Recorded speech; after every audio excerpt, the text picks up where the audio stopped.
Well, good afternoon, everyone, and a very warm welcome to you all, especially, I think, Andy's family who are here today. Delighted that you are with us, and indeed to everyone who's come along. This is a day of celebration, and it is absolutely a pleasure and a privilege to come along and celebrate our colleagues' achievements on their professorial inauguration day. So today, Andy, this is all about you. And my name is Helen Berry, for those of you who don't know me. I'm a professor of history, and I'm one of the Deputy Pro-Vice-Chancellors for the Faculty of Humanities, Arts and Social Sciences. It's my great pleasure to be introducing Andy and his inaugural lecture. And in the process of doing this, I'm always delighted and marvelled at how many things I learn about colleagues who I see very regularly. And this little talk is no exception by way of introduction. Andy initially trained as an ecologist with a first in ecology from the University of Leeds. He published research on rocky shore ecology at Leeds and farm, woodland, and island biogeography at York before deciding to pursue his creative interests instead. He taught biology A-level and then retrained as a school teacher working in Devon schools before moving to North Devon, where he co-ran the Arvon Foundation Creative Writing Centre at Totley Barton for 6 years. During this time, he published his first few collections of poetry and established himself as a central figure in the Southwest writing scene. Alongside his work at the Writing Centre, he ran literature festivals and events in Exeter and around Devon, before moving back to the city to set up the creative writing programme here under the leadership of Professor Helen Taylor. That was 24 years ago. I'm sure it seems like the blink of an eye. Under his guidance over these many years, Exeter, I'm pleased to say, now has one of the most successful BA, MA and PhD creative writing programmes in the country. He's supervised 20 PhD students to completion, many of whom have gone on to have prize-winning publishing careers of their own and academic positions at other UK universities. He completed his own PhD here at Exeter while lecturing. That in itself is quite impressive, actually. It nearly killed me.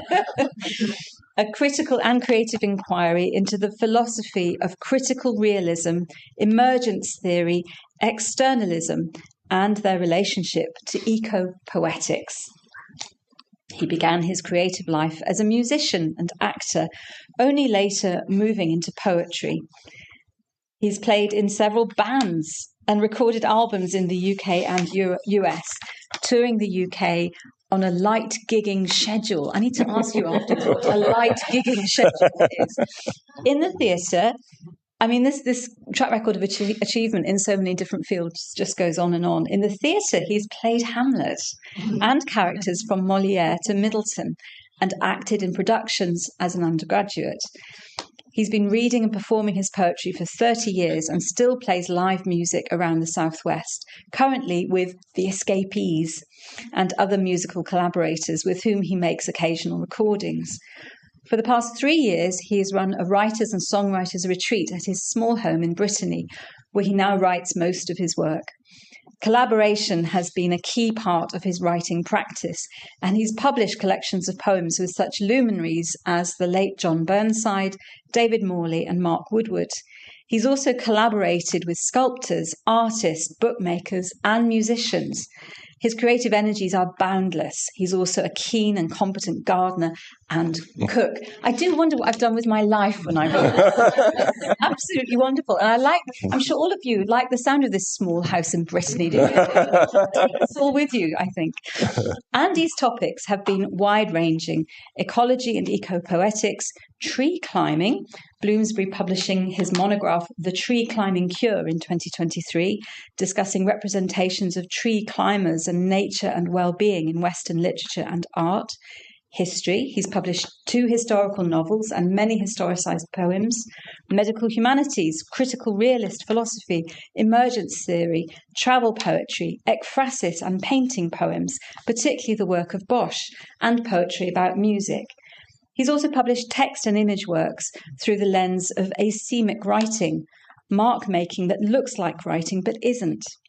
He's also given talks about all of these around the UK and Europe and in Asia. He speaks good French and basic Spanish and has translated poetry from both these languages. He has a keen interest in reversioning poems from the classics. Homer and Ovid have featured in recent books and journal publications. Andy has published critical chapters on contemporary British and American poetry, with a specific interest in the prose poem, including chapters on Seamus Heaney and Lee Harwood, as well as technical appraisals of prose poetry craft and technique. He is now, I'm delighted to say, Professor of Creative and Critical Writing at Exeter University, where he's worked for over 20 years. He's known widely as a distinguished writing tutor and lyric poet.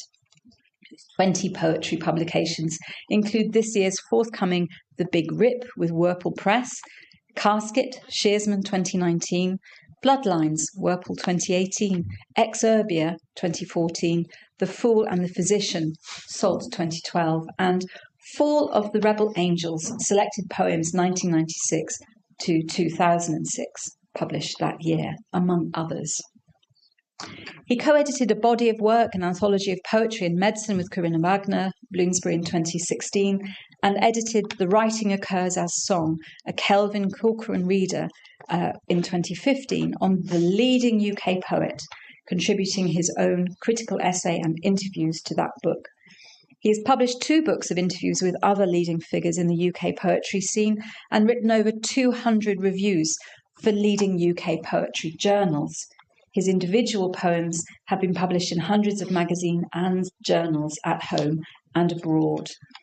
His second historical novel, The Midnight Mechanic, Sea Crow Press 2024, revolves around the underworlds of Victorian sewers, while his first, Apples and Prayers, Dean Street 2015, is a story of Tudor, and this is more my territory, is the story of Tudor religious rebellion in the West Country at the time of the Prayer Book Rebellion. His third, I think it might be my summer reading actually, his third, White Gold, about Victorian era commodity imperialism, is being written as we speak. And he has a grown daughter Molly and son Laurie, 2 stepsons, Archie and Oscar, and lives between Devon and Brittany with his wife and their horses. And I'm so delighted that we're celebrating all of your achievements today and really looking forward to your lecture on penguins, people and ponies. Shall we join in our celebration of Andy and his achievements?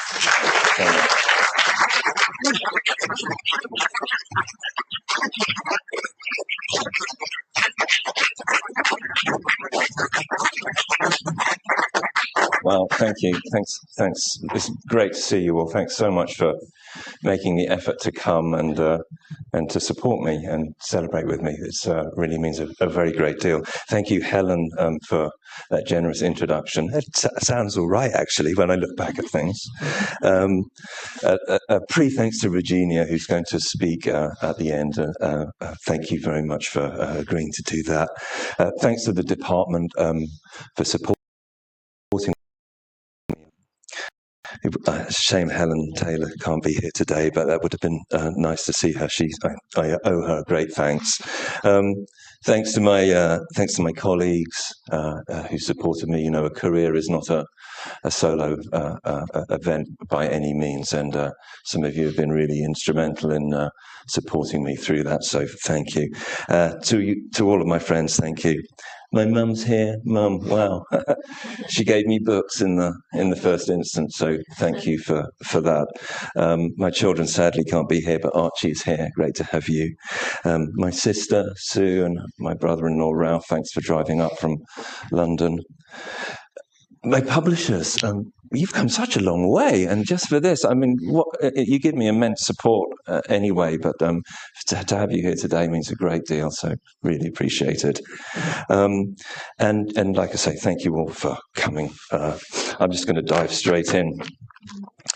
So with a title that's far more heavily alliterated than I would ever normally allow my students, I want this talk to examine the question, what do we do with the dung pile?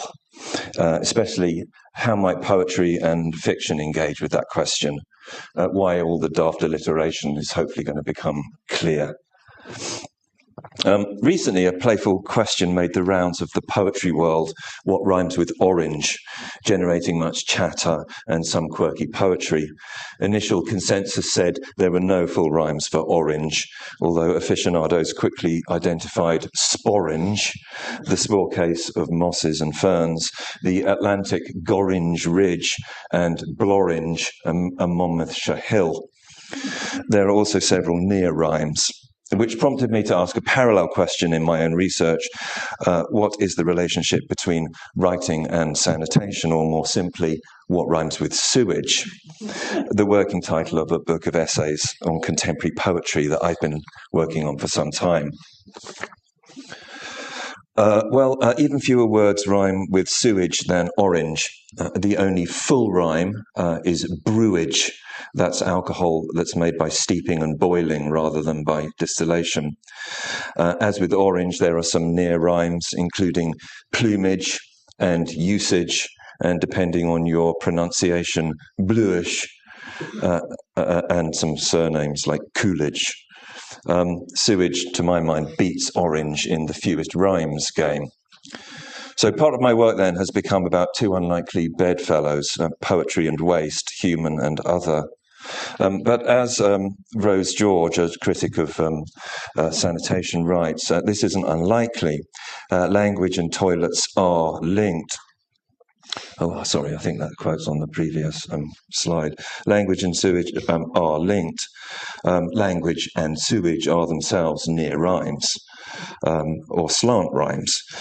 But in an age of spiraling global population, of burgeoning megacities, of low sanitation levels, anxieties about biosecurity and disease, the question is really pressing.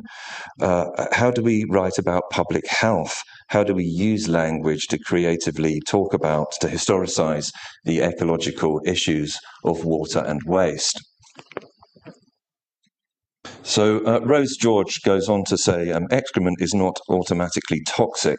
The problem with excrement is other people, specifically other people's diseases. The much delayed triumph of 19th century sanitation was eventually to disrupt the route that put feces and the diseases contained in it back into the drinking water by separating out water provision and sewage removal. It took them a long time to work it out. Large-scale, dense urban living was made possible and arguably tolerable. I love these kinds of images from the era. There's a list of the kinds of diseases one sees in this matter, and these kinds of cartoons were prevalent in the 1850s and onwards. What you might see if you look down a microscope. When Friedrich Engels went to Manchester in 1842, he described it as hell on earth. Some people might still agree. Heaps of garbage and ashes lie in all directions, he wrote, and the foul liquids emptied before the doors gather in stinking pools. Yes, he was writing about an industrializing 19th century city, but he might as well have been describing the living conditions of the estimated 1 billion people who still live in slums today, 51% of households that have no access to safe water, 2.5 billion people who have no access to sanitation. Researchers estimate between 1.3 and 4 million cases of cholera globally, with 140,000 deaths annually. These unserved people ingest an estimated 10 grams of fecal matter per day through water and food and so on. In 2014, the Lancet estimated that around 730,000 children died from diarrheal diseases alone. That's 2,000 children per day. I mean, look around you. In Victorian London, once sanitation had been provided, child mortality dropped by more than 20%. And while a poem or a novel itself is not going to change those numbers, or the conditions in which these children and adults live and die, while a poem is not going to plumb in a toilet or connect a clean water standpipe per se, no disease or its story or its solution is solely a medical or an engineering matter. These are affective, experiential things too. which is perhaps where literature might come in. As Bill Luckin puts it in his essay about 19th century typhus, spread by lice, ticks, mites, and fleas, hence the picture behind, it is undesirable to isolate the quantitative from the experiential in the social history of disease. In this sense, my work aims to give the experiential some purchase in these debates, expressing and understanding our cultural attitudes about sanitation and disease is a vital stage in any discussion about what to do. So historically, there's been many criteria that have shaped the development of sanitation, including cultural and psychological attitudes, hygiene practices and social mores, religious laws and rituals, gendered physiological considerations, anatomical concerns, engineering practicalities, politics, economics, and so on. One critic of sanitation, Alexander Kira, who's written a big study called The Bathroom, writes, there are almost as many psychological and cultural problems to be solved in developing design criteria for toilets and sanitation as there are purely physiological or functional ones. And it may be said that the problems to be solved are the psychological and the cultural ones, not necessarily just the engineering ones.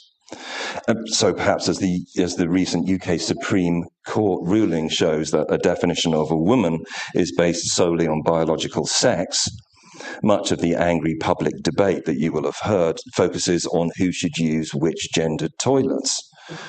So if Kira is correct, the problems are primarily cultural and psychological. If that's true, then what better way to interrogate those problems than using the cultural and psychological tools of creative writing? The film poster you see here is for a new film released in India this month about women's inadequate access to toilets facilities in that country. In an essay on the Marquis de Sade, in the French journal Tel Quel, critic Roland Barthes wrote, "Écrit le mot merde ne sent pas." Written down, the word shit doesn't smell. And yet, according to neuroscientists, the word shit might in fact smell. Experiments show that certain olfactory words do stimulate the olfactory parts of the brain. The olfactory regions are activated when reading the words for those smells. And as you may already know, the parts of the brain that process memory and language sit beside the brain's olfactory centers. Hence, we can immediately recall Great Auntie Iris, for example, when we smell that specific mix of talcum powder and silk-cut cigarettes. Nay, when we read the word powder and silk-cut cigarettes, we can remember her. Is this then the kind of materialist deflation of that structuralist divide between words and things? Perhaps that words, when written down, do in fact smell? Common knowledge, surely, to those of us in the creative writing game who know that sensory writing gives you that feeling of an immediate lived experience, and not just writers, readers too. As perhaps the following scented poem by the Indian poet Sujata Bhatt might demonstrate. The title Muliebrity here means womanliness. I thought so much about the girl who gathered cow dung in a wide round basket along the main road passing by our house and the Radhavala temple in Maninagar. I thought so much about the way she moved her hands and her waist, and the smell of cow dung and road dust and wet canna lilies. The smell of monkey breath and freshly washed clothes and the dust from crow's wings, which smells different. And again, the smell of cow dung as the girl scoops it up. All these smells surrounding me separately and simultaneously. I thought so much, but I've been unwilling to use her for a metaphor, for a nice image.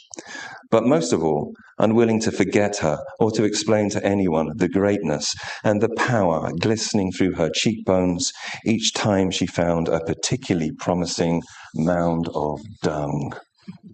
This is a photograph of a mound of cow dung recently taken in India. Can you smell the poem?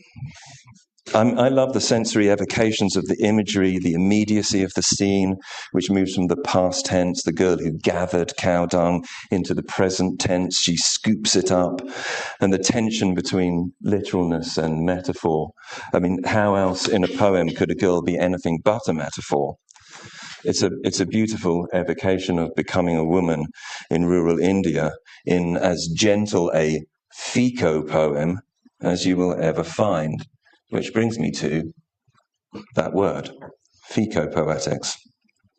I first discovered this in the works of the medieval scholar Susan Sean Morrison, and having studied ecology and poetry for years in my Ecopoetics, I was delighted I only had to add one capital F to move my career on. Or I could have added another O to make the preferred term of my old friend and colleague Rupert Lloydell, who calls it Ecopoetics. Boom, boom. On a simple level, though, Fecopoetics might just suggest poetry about feces, but it's not all that simple. Feces is real, material stuff, but as I've said, it's also problematic, psychological, linguistic stuff. It's symbolic.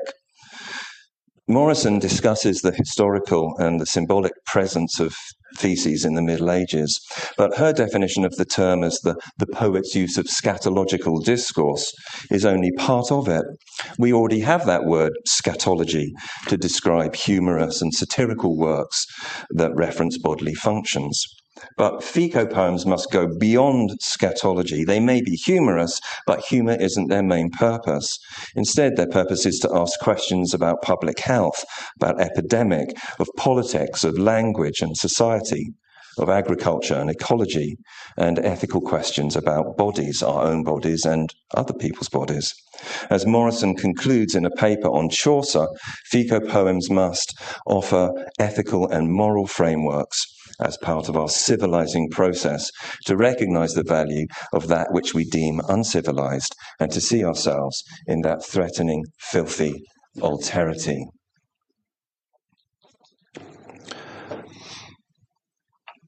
So let's return to Sean Morrison's Middle Ages, 500 years back, to a painting by Hieronymus Bosch, The Last Judgment in Bruges.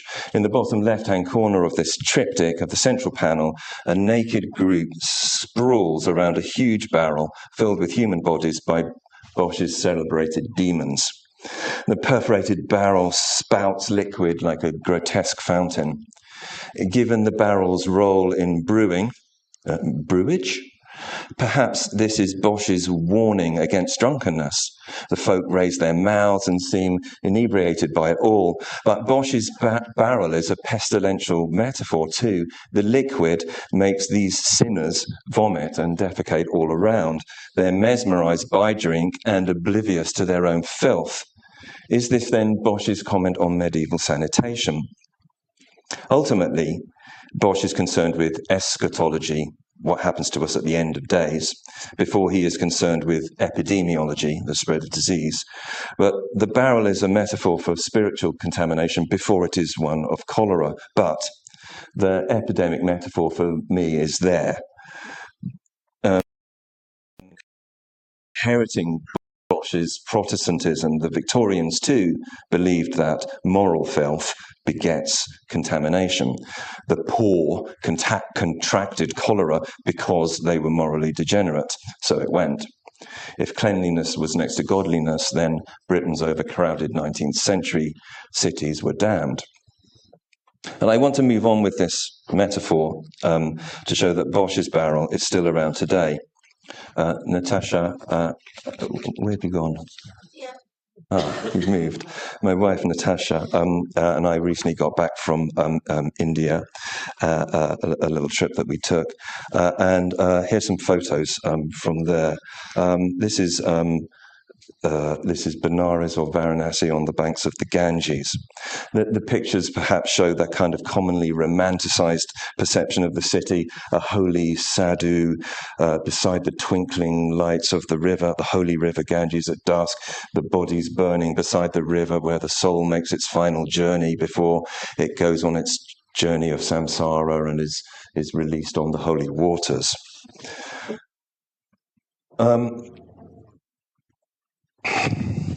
I visited Varanasi before, and I wrote a poem about these cremations, and it was published in my book, Bloodlines, in 2017. It's called A Villanelle in Varanasi. A villanelle is the name of the form of the poem. In 2017, the population of India, when this poem was written, was estimated at 1.33 billion. I think it's about 1.6 billion now. And every year, India's population increases more than any other countries. That in the poem, the term scheduled castes has replaced that unacceptable name, untouchables. Untouchables being that caste of people who most commonly worked as toilet and sewer workers. Excuse me. In Varanasi, on the burning ghats, the bodies burn through every hour God sends, from scheduled castes to rich aristocrats. As bodies rattle in on timber slats, the fleeting surface of creation rends in Varanasi, on the burning ghats. By day, lean dogs appear, by nightfall, bats. The dealer of the firewood likewise vends to scheduled castes and rich aristocrats. On Ganga's farthest shore, the sandy flats gaze on remotely as the river wends past Varanasi and the burning ghats. 300 folk a day, you do the maths, 100,000 plus by each year's end, from scheduled castes to rich aristocrats. Here, bathers cleanse their souls and cows drop pats. The ashes, bones, the shit, the soap suds blend with scheduled castes and rich aristocrats in Varanasi on the burning ghats. Its repetitive circular form hopefully echoes in some way, and metaphorically at least, the cycles of life, death, recycling and regeneration that are characteristic of this place. But it also raises some questions of cultural practice, funerary practice, and at the end there's sanitation. But I hope it also suggests that that romanticized version of Varanasi is far from the truth. In fact, this is much more closer to the truth. An inoperative public toilet with muck everywhere and a barefoot sadhu padding through it all. Even today, in a time of unprecedented infrastructural development in India, only a fraction of its 5,000 plus towns and cities has even got partial sewerage coverage. Mahatma Gandhi disposed of his own excrement, burying it in the earth. Tati Barmiti, soil over shit, his byword. And as Rose George, who I mentioned earlier, goes on to say, and which 48 hours of my own unpleasant gastrointestinal experience can vouch for, as for the Ganges, its fecal coliform count makes its supposedly purifying waters a triumph of wishful thinking. Every day, 200,000 tons of human feces are deposited in India in open defecation. But even where toilets do exist, the picture is pretty grim. This is Varanasi. These are the ghats. This is an open sewer. And it empties into the holy river there where people are on holiday, obviously. And people are washing. Holy men are washing. And people are sort of not baptizing, but yeah, as good, submerging themselves in water and so on. It's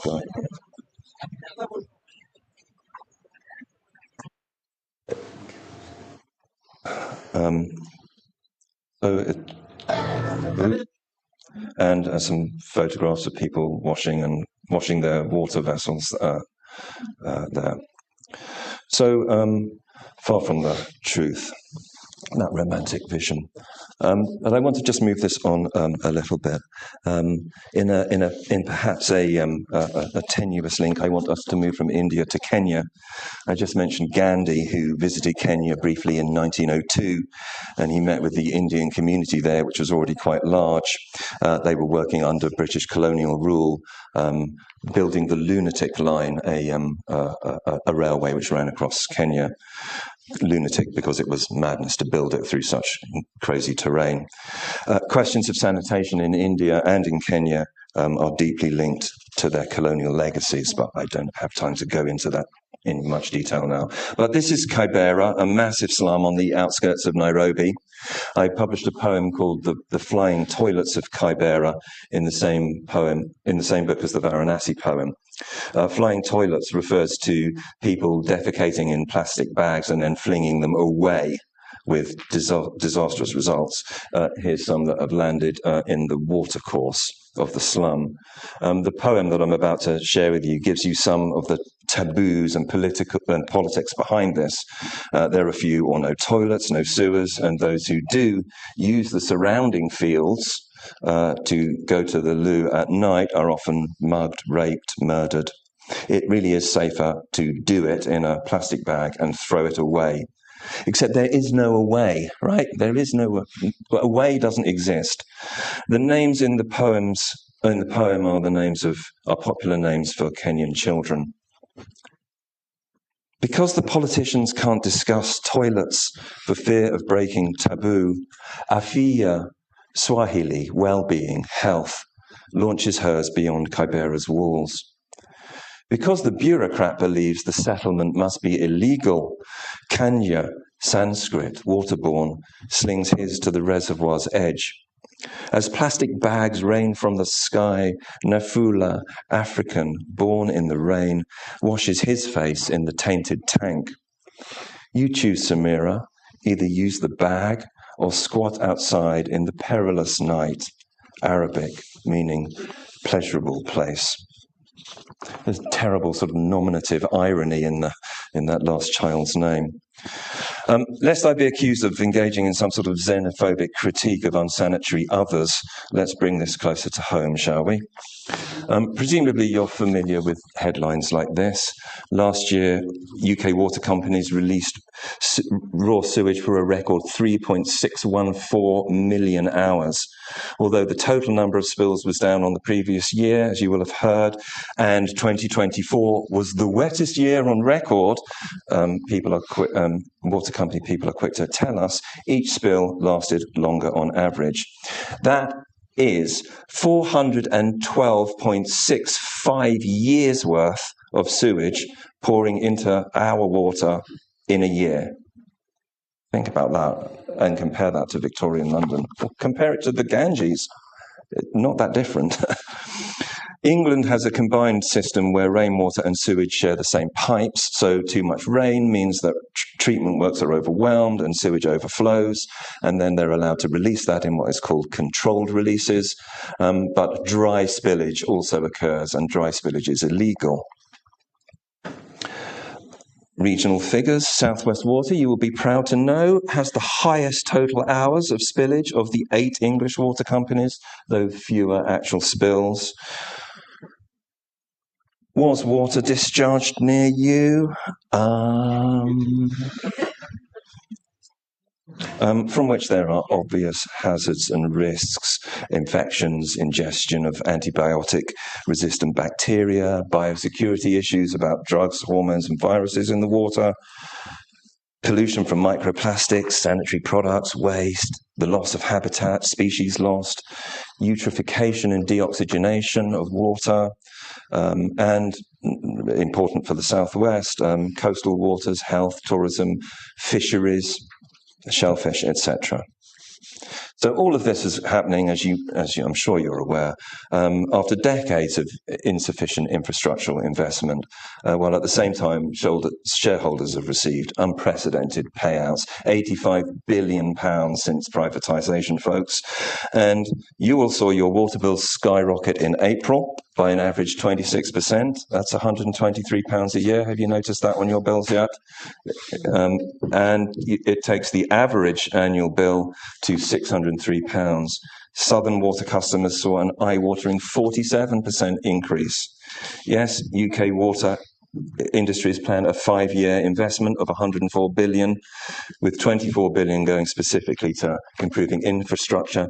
But that is paid for largely through your bill rises, because they gave it all away to the shareholders. This is, of course, nothing new. My earlier book of poems, Water Song, begins with the first great cholera epidemic of 1832, specifically focusing on the Exeter outbreak, in which over 400 people died. Just a couple of quick excerpts from that relating to the question of who paid for water and sanitation in 19th century Exeter and today. This is a longer song about the water provision in Exeter. It's like a song. Down to the waterworks over X Lane, down to the river for daily supplies, sing water from the wealthy private well, water from the public conduit, water from the public pump, and bucket rations to the poor.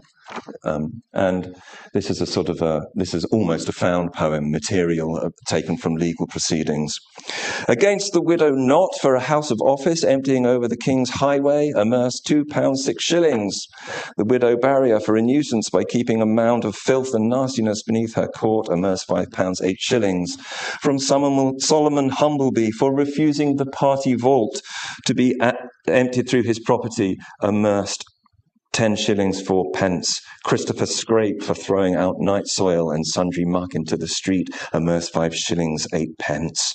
Against John Tinkler for making a dung wharf and lay stall and laying there the dung of several parishes to the damage and nuisance of all, amerce £5.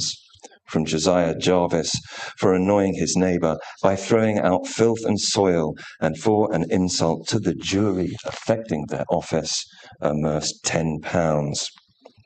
As you can see, much of this is about money and who pays for it and politics. To wit, sorry about the quality of the picture. It's a bad photograph of a postcard that I found. In an essay on the artist Klaus Oldenburg, art critic Joe Aplin discusses several colossal monuments that Oldenburg had proposed to install in cities in the late 1960s, such as these two giant ball cocks attached to the bridges at Westminster. Aplin notes that these structures estrange the function of a tourist city, but he makes no comment at all on the glaringly obvious. The ball cocks are a metonym for the flush lavatory. They're part of the flush lavatory, a part of a toilet that suggests the greater metaphor, highlighting the historical function of the tidal Thames as the city's sewer. As Dickens writes in Little Dorrit, through the heart of the town a deadly sewer ebbed and flowed in the place of a fine fresh river. Oldenburg's ballcocks make us question our relationship to civic water and waste. Furthermore, their siting at Westminster might function in two ways. Firstly, at the scatological level, they mock the political decisions, the motions, being passed within this great seat of power. And secondly, they surely evoke images of the Great Stink of 1858, when the smell from the Thames became so bad that Parliament shut down, MPs fled to their country retreats, and legislation was put in place to begin the clean-up. More recently, poet Paul Farley's poem, A Great Stink, was commissioned as part of a project to celebrate the bicentenary of Wordsworth's celebrated poem, Lines Composed Upon Westminster Bridge. Farley's sonnet projects us 50 years on from Wordsworth's romantic moment when he was standing on Westminster Bridge and wrote the line, "Earth hath not anything to show more fair." And Farley places us instead on the bridge in the late 1850s at the height of the Great Stink. The poem raises questions of class, of economic status, of civic duty, responsibility, and as the absconding MPs flee to the mercy of King Cholera. But in 50 years, the Commons will complain they can't sit in this river's smell and soak their curtains in chloride of lime to take the edge off what they're likened to a drain. King Cholera will rise from punch and walk abroad with a peg on his nose. No poetry will get written, save those olfactory pieces papers commission. This smells a bulk to anything the eye can register, and crossing here is hazardous to health at dawn, when all the night soil of Westminster meets with a flood tide. Citizens of wealth, flee for the summer while the city festers, and strike out for the coast like merde yourselves. The reference to King Cholera is from a Punch cartoon, again from the 1850s, where the Victorian slum area called a court, again, is aggrandized as a royal court, but this time the monarch is the epidemic disease rampaging through the city. It was this historical moment, these slums and the individuals who lived and worked in them, that prompted me to write the novel The Midnight Mechanic, which I'll say a few words about now. The Midnight Mechanic is a neo-Victorian novel about working-class brothers trading in the night soil business, clearing London's cesspools in the old manual way, selling the human waste as fertilizer. The two brothers, Silas and Arthur, are forced into tough decisions about their increasingly outmoded business. What with the construction of Joseph Bazalgette's new sewer system across the city, the installation of flush toilets in every house, and the redundancy of night soil as agricultural fertilizer. What with the arrival of Atlantic guano, penguin muck, about which later. What surprised me in writing this, though, was the unsought and unconscious influence of my dad, who died in 2010, long before I began research. But his life must surely have influenced the novel's generation. Dad was born to working-class parents in Wembley. He left school with no or few qualifications, served his national service, and went into engineering. He dug holes for services for water and gas. But he worked his way up to management in a small utilities company founded in 1913. Here he is on the right, presenting a retirement gift to a colleague. Yeah, I'm glad you could join us. The map shows the work conducted for the Gasworks and Coke Company of London, laid from Kensal Green Gasworks to Golders Green by his company, but before he worked for them, obviously, in 1919. In my ignorance, I grew up under the guidance of a father who was practically the classic working-class boy done good, but who in 1992 was elected chairman of the Society of British Water Industries. I only found all of this sort of stuff out after I kind of got involved in working on water, and it's quite odd. Anyway, my novel's protagonist, Silas, has similar roots. Born into a working-class family in London, he's made destitute on the streets, although my dad wasn't, before beginning work in the night soil trade. He and Arthur, his brother, pick up a card at the casual work stand one morning, much like this card on that side, which I unearthed in the British Museum. This is sort of advertising card for a night soil clearer to get work. A slightly earlier depiction of what a night soil man might look like exists in William Pine's The Costumes of Great Britain from 1805. So again, just a bit before my time period, but it serves us. Collecting by hand, I'm reminded of the girl in the Sujata Bhatt poem, perhaps, with her wide basket. This night man's hat has got this long tail to cover his neck and shoulders. He wears breeches, boots and spats, jacket and apron. Conspicuously no gloves, and no mask or scarf, which is curious given the general fear of miasma and bad smell. Cholera was rife, and among the many contested beliefs about its causes was the dominant belief that it arose from the noxious miasma rising from sewers.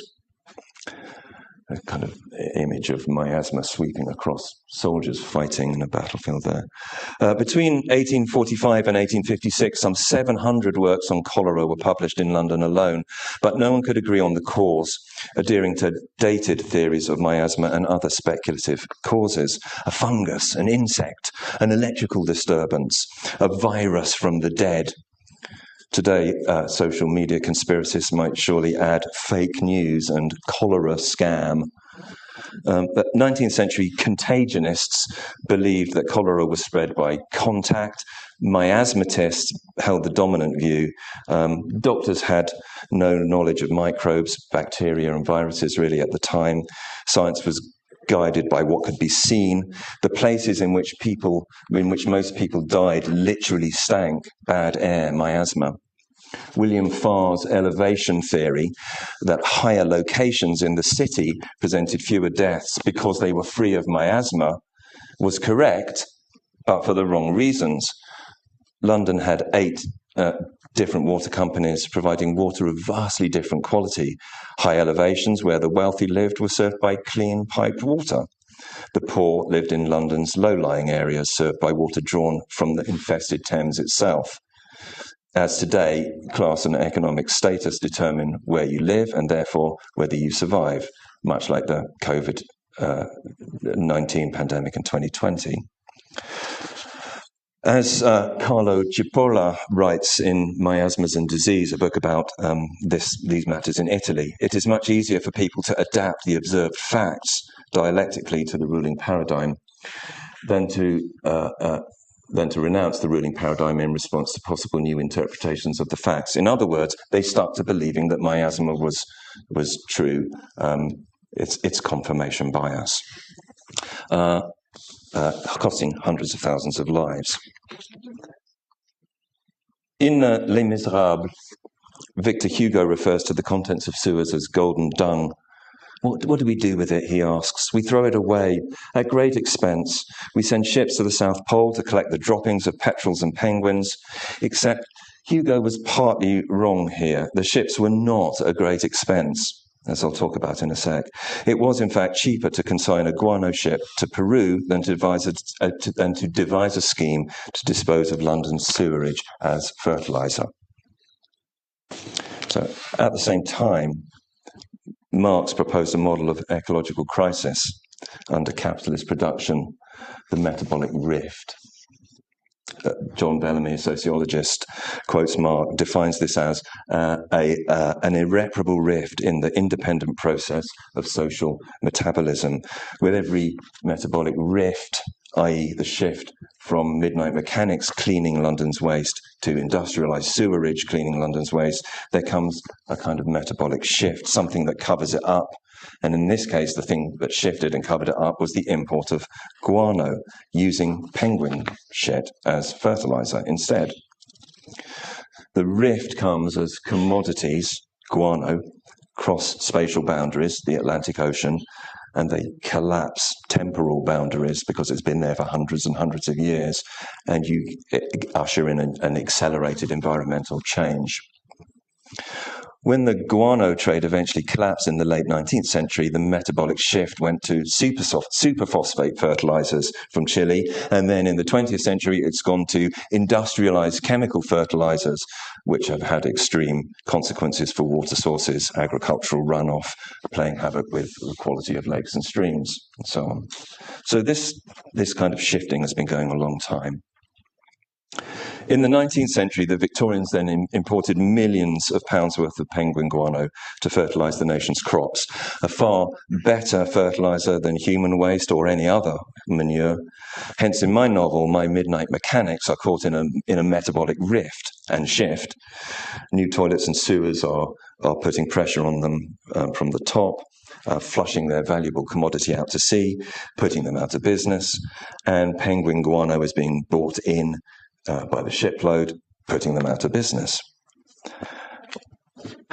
The British firm of Gibbs, which was established in Exeter, another Southwest link, in 1778, controlled the entire European guano market, contracted from the Peruvian government, and it held monopoly rights for Africa, Australia, and the West Indies.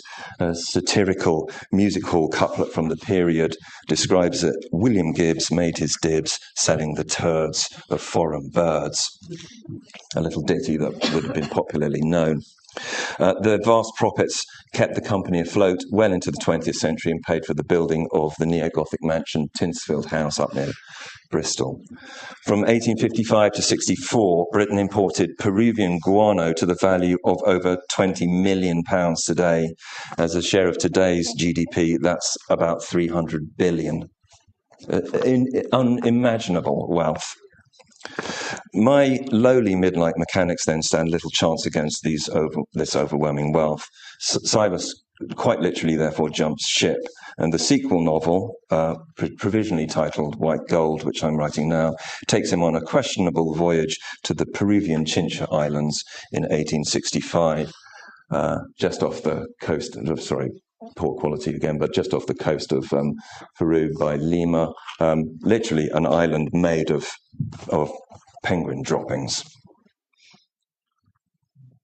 It's the major site of the global guano trade, but by that time the trade was in decline and there was a threat of a reignited war between Spain and Peru over control of the guano, really.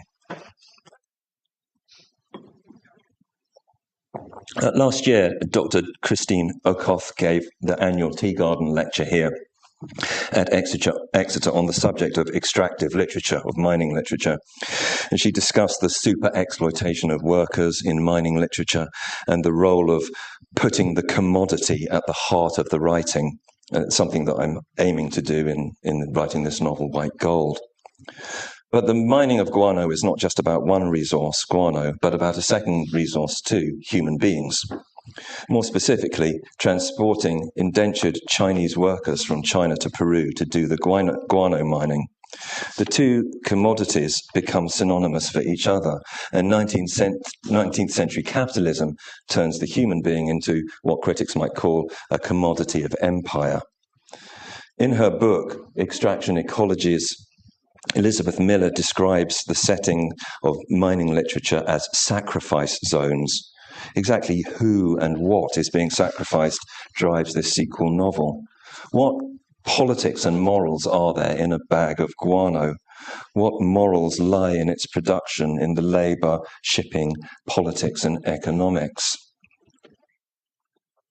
Slavery was abolished in Peru in 1854, liberating African slaves from bondage. Peruvian plantation owners were also no longer able to exploit indigenous Indians as labor, and so they replaced both African slaves and Indians with something as morally indefensible. Between 1849 and 1875, as many as 90,000 Chinese coolies were bought from Macau and Canton. Almost 10,000 died en route. Most never returned home. These Chinese had to repay their travel costs, pay for their own food, lodging and clothing, and were continually indebted.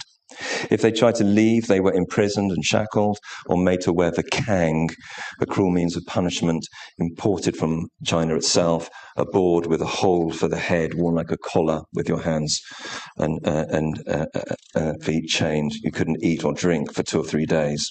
They were owned on transferable contracts. They were saleable commodities themselves. They were unable to leave, yoked to a global machine of extraction, of trade and vast profit. Often lured to Peru under false pretenses or press-ganged, it was slavery via different means. Once they arrived, if they arrived, they found themselves living in squalor, without friends or family, hungry, weak, brutalized. Each day they had to work harder to improve on the load of guano they'd extracted the day before until breaking point. The local pisco brandy and opium were their only deliverance. Ironic that these Chinese workers smoked another commodity produced under brutalizing conditions in their very own country, while they excavated and exported another commodity back around the world to fertilize the crops there. They worked the guano mines alongside army deserters and convicts. A thick ammonia-scented cloud hung over everything. The fumes must have been choking. They only wore flimsy masks. Nitrates in the guano cause emphysema, exacerbated tuberculosis, eye infections. Ingesting the guano was a death sentence. In brief moments of reprieve, they slept in hammocks slung above the ground to keep them from the reach of scorpions, ticks, lice, and tunnel spiders that teemed over the guano. Deserters were summarily executed. Many threw themselves from the cliffs in despair. Meanwhile, selling the turds of foreign birds. What politics of human suffering are attached to the products you and I buy from the other side of the world? To finish and to lighten up a little bit, I want to turn to my final P, ponies. In 2020, during lockdown, Natasha taught me to ride. Thank you, darling. On a small Dartmoor pony crossed with an Arab horse. I soon progressed to a skewbald mare, a cob with one brown eye and one blue, like David Bowie. Within months, I was a competent rider, right? Yeah. Thank you. What non-horsey people don't know, I imagine, I certainly didn't, is that keeping horses in a paddock, say 1 horse per acre, you have to poo-pick. This is to guard against horses re-ingesting intestinal worms or being bothered by flies, and to protect the grass growing beneath. You wander the field with a wheelbarrow, a long-armed scoop and bucket, and you pick up all the horse poo. Each horse produces a full wheelbarrow's worth every day. Natasha has 3 horses. That's about 50 pounds, 20 plus kilos per horse per day, about 12 tons per horse per year. This they leave behind in neat piles in the field if they are polite. If not, they spray it everywhere.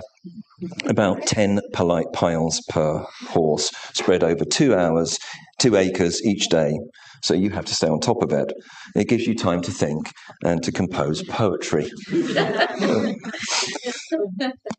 According to Judith Flanders, writing about the Victorian city, 3 cartloads of dirt, muck, nearly all of it animal manure, were swept up daily between Piccadilly Circus and Oxford Circus alone, 20,000 tonnes of dung annually in less than half a mile. Mostly from the thousands of horses in the city, but also by mid-century, some 20,000 cattle in London's dairies, let alone sheep and pigs, and thousands of poultry housed in domestic yards and at London's markets. At the time in which I set the Midnight Mechanic, then, dung is an issue, and I make my boys, when they're young, work on the work with horses, not least pulling the honey cart, the ironic name that midnight mechanics commonly gave to their wagons. Such kinds of ironic wordplay are echoed in the inventive euphemisms for horse dung, including from the UK and US, horse apples, road apples, horse buns, horse biscuits, horse pies, meadow muffins, landmines, brown gold, gifts from nature, pasture patties, horse flops, horse chips, equine exhaust, and yard bombs. Now, a quick short aside from Ponies. I'm fascinated by that kind of euphemism.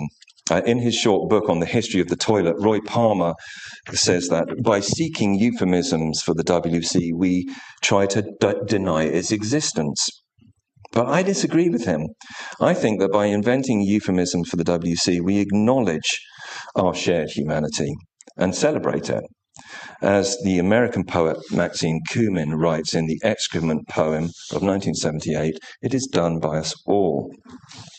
It's done by us all, as God disposes, from the least cast of worm to what must have been, in the case of the brontosaur, say, spore of considerable heft, something awesome. We eat, we evacuate, survivors that we are.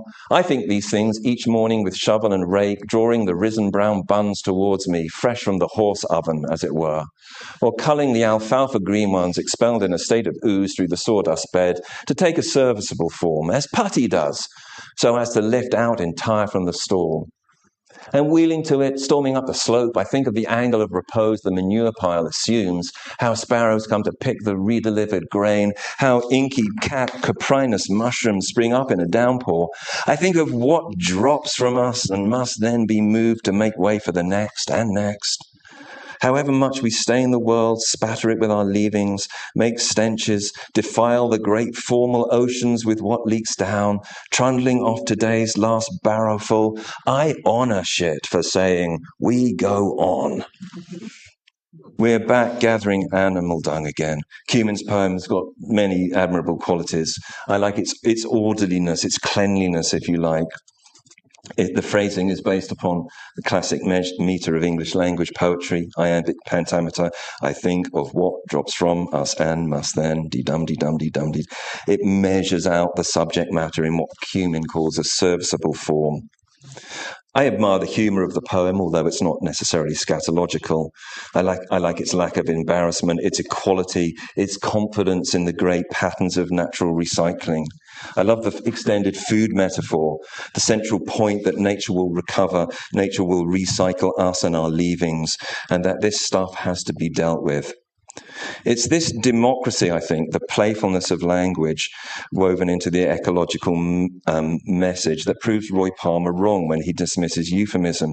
Kumin doesn't deploy overt euphemism, but thinking about her horse oven making brown buns or meadow muffins is at the very least imaginatively engaging, right? These kinds of reflections led me to write my own poem about the human dung pile, a poem which leans heavily on Seamus Heaney's celebrated version of the Anglo-Saxon poem, The Names of the Hare. When man or woman, boy or girl, has to answer nature's call, it may go well if you repeat this litany upon the seat with devotion and sincerity, the unnameable taxonomy. Call it going to the house of ease, the house of office, the WC, the thinking room, the bog, the loo, the fortress of your solitude, the bog house, Jake's, the plain privy, the washroom or the lavatory, the ladies, gents, the smallest room, the john, the can, the powder room, the outhouse, restroom, house of honour, the house of mourning, the throne, the crapper, the garderobe, necessarium, the pot, the potty and the hole, the Vladimir, latrine, the bowl.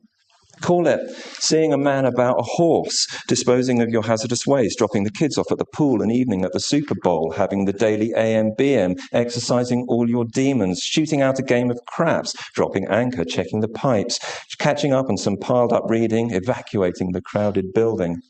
Call it room 101 or number 2, auditing assets, doing the do, taking some weight off your troubled mind, seeing how things turn out behind, paying the band, feeding the fish. Call it making a special wish. Call it bombing the bowl, growing a tail, dropping a biscuit in the pail, planting corn, doing the dog, worshipping the water gods. It's balancing the daily budget, blowing on the morning trumpet, putting all your thoughts on paper, sparking up the ring of fire.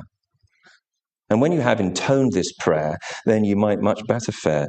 Unnameable, good day to you. God guide you to a how do you do with earth and what the whole world knows. Now, visit the garden and pluck a rose.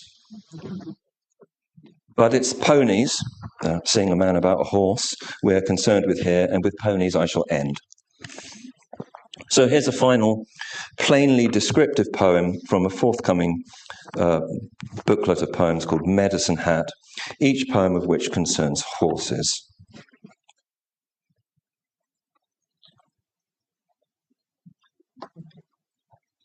For Native Americans, a medicine hat is a coloured patch on the white head of a coloured horse, signifying the animal as one with unusual powers, especially if one of its eyes is blue. The horse I learned to ride on is such a horse. Natasha's horse Maggie is such a horse. What do we do with the dung pile? The poem offers no answers about the human dung pile, although I hope the talk has raised some stimulating material around that question. And hopefully the poem makes it self-evident what we do with our prodigious dung pile from our horses. Shit is, in its material sense, the end product of the food we eat. Though, unlike Irish poet William Butler Yeats, I do not have 9 bean rows in my garden, I do have some bean rows, and it is to the nourishment of those bean rows that the benign cycle returns what Victor Hugo called our golden dung. So this is my final P, which wasn't in the title, and it's poetic license, because I don't really get up at 4 o'clock in the morning to do this. Mucking out the mares. We drive the 4 dark miles up to the yard, our headlights carving furrows through the fog. The ponies' heads are draped across the gate, hungry for feed. The moon hangs its tail above the rising scarps of brightening tors. Inside the stables, dark nuggets of dung nestle in straw, threads of steam rising from their crusts. When we've cleared the moistened muck in barrows, we settle on the bales with flasks of tea and listen to the hedgerows start to sing. Along the lane, a tractor engine fires. The buckets we have filled with chaff and oats sit empty, where the barrow now stands full with compost for our rows of peas and beans. Oh, mornings of horse shit and mutual routine.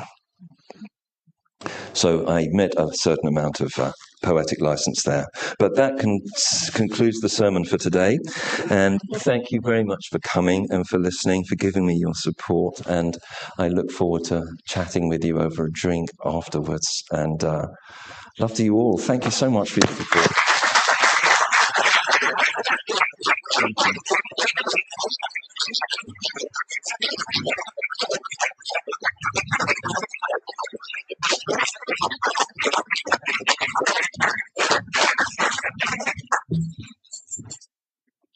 I've got the last word for Andy before we go to the foyer and have drinks. The term creative is frequently used today, but Andy Brown is the real thing. He's a poet, a novelist, a scholar, a musician, a singer. I think I've even seen something like illustrations from his hand. He works in medical humanities and environmental humanities.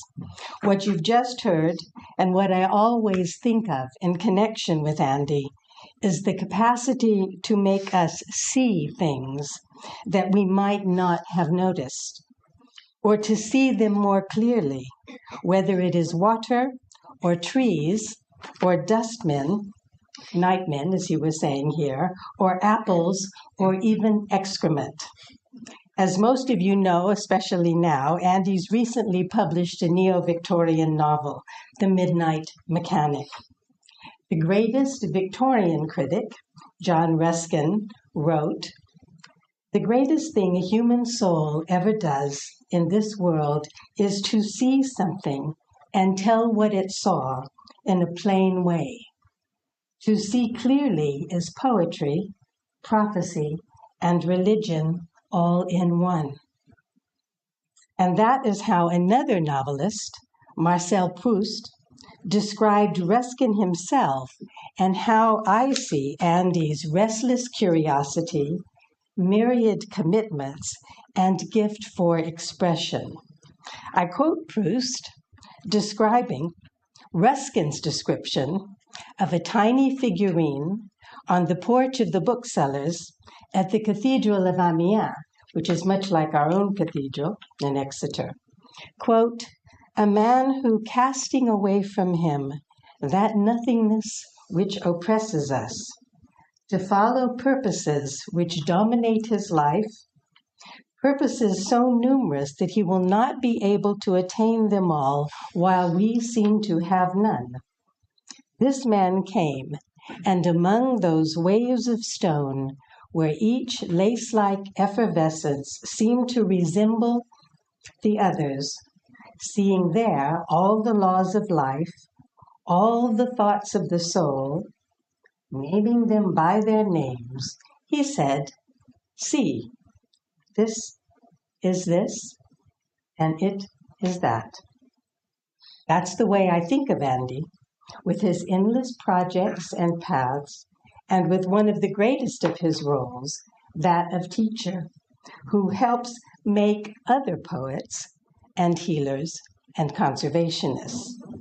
I want to thank Ed White Oak and the faculty operations team for making this event happen, and Ed makes so much happen for our department. I want to thank Andy's family for sharing him with us, and to thank Andy himself for this inaugural lecture and all his contributions to English and creative writing. And now I can invite you all to have something to eat and drink in the foyer.